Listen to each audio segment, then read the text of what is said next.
يا صباح الخير أو يا مساء الخير على حسب الوقت اللي بتشوفوا فيه الفيديو بتاعي. إزيكم عاملين إيه؟ النهارده هنعمل مع بعض القرص الطرية الفلاحي. ريحة كده وطعم بتاع زمان وحاجة حلوة وجميلة وتدفي في الشتا ده، وهنعملها كمان بالقشطة. هيديها طعم وريحة مش قادرة أقول لكم، هي فعلًا ريحتها قلبت الدنيا، وأكيد الجيران بتوعي شموا الريحة بتاعتها. بجد قرص طرية جدًا ولونها دهبي، وأنا ما كنتش متخيلة إن النتيجة تطلع بالجمال ده. بجد حلوة أوي وهتستحق التجربة، وأنا متأكدة إني فتحت نفسكم وهتجربوها. نبتدي نقول مع بعض المقادير. معايا ربع كوباية من المَيّة الدافية، حطيت عليها معلقة من الخميرة ومعلقتين من السكر، والمعلقة اللي أنا مستخدماها معلقة الشاي، تمام، بس تكون مليانة، حرامية يعني. تمام، ونقلبها كده مع بعض لحد ما السكر يدوب خالص، ومعانا نص كيلو من الدقيق، عليه رشة ملح، تمام، وهنحط عليه معلقتين قشطة كبار. القشطة دي بتاعة اللبن، تمام. ممكن تستخدمي القشطة اللي هي الكوبايات أو العلب. ومعايا نص كوباية من السمنة، ممكن برضو نستخدم زيت، ممكن نستخدم نص سمنة ونص زيت.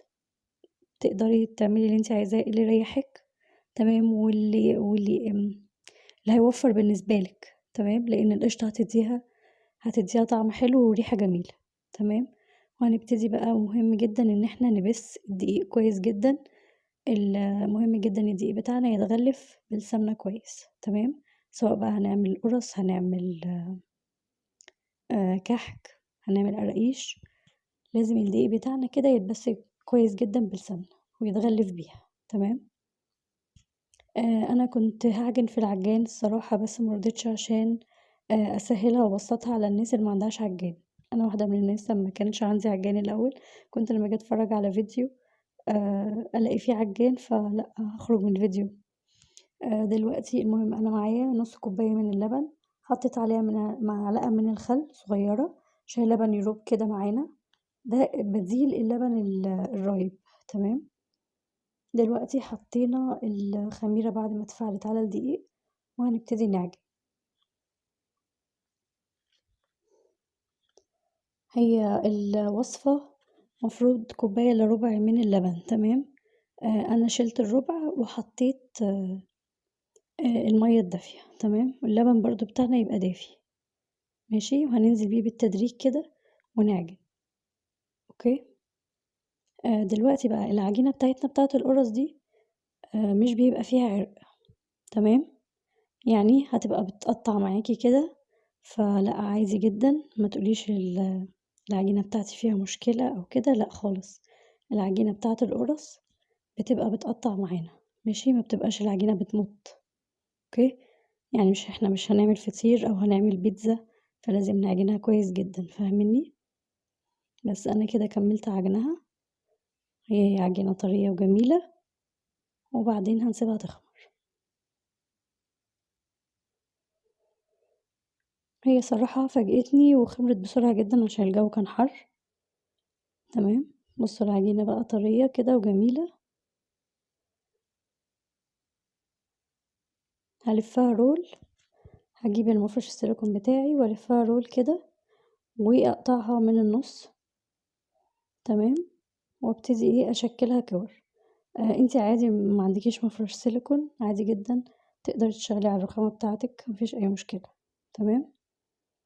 نحاول نخلّي الكِوَر كلّها قد بعض.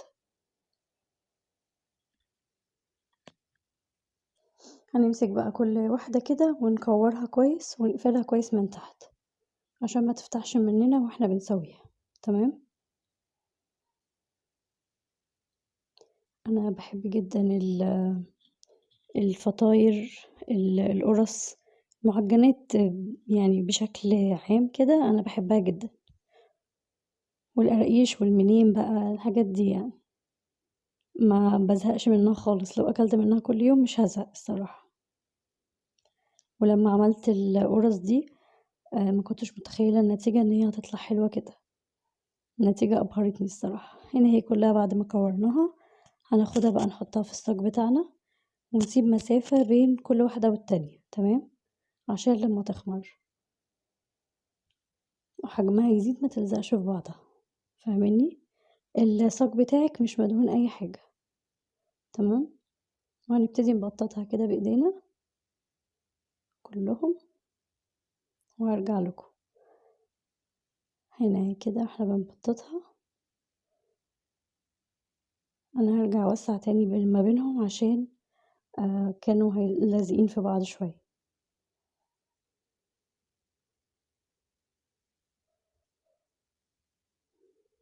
بس كده زي ما انتوا شايفين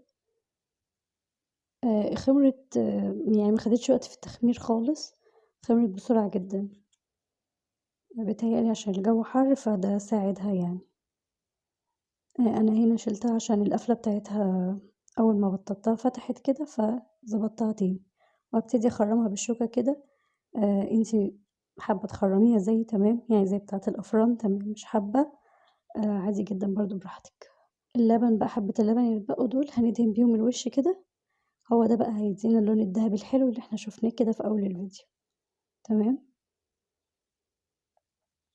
ولو مش حابة تستخدمي اللبن او يعني خلص معاكي في العجينة، تقدري تستخدمي بخاخ المية والزيت والسكر اللي احنا استخدمناه في الفيديو بتاع الفينو، لو فاكرين. اللي ما اتفرجش عليه يتفرج عليه تاني. بس ويكون الفرن بتاعنا شغال وسخن جدا، وهتدخل مش هتاخد اكتر من 10 دقايق ل12 دقيقة، تمام. وهتطلع بالجمال اللي انتوا شايفينه في الفيديو ده، والطعم والريحة مش قادرة اقولها لكم صراحة، بس انا متأكدة اني فتحت نفسكم وهتقوموا تجربوها. لازم تجربوها بجد، جميلة جدا. للي ما يعرفنيش او لسه بيتابعني جديد، انا ريهام من جوستو فود. هستنى تطبيقاتكم وتعليقاتكم، وما تنسوش اللايك والشير والسبسكرايب للقناة، وتابعوني على الانستجرام والتيك توك. بصوا في منتهى الجمال، لون وطعم وريحة وطرية جدا، حاجة بجد في منتهى الجمال. يلا سلام.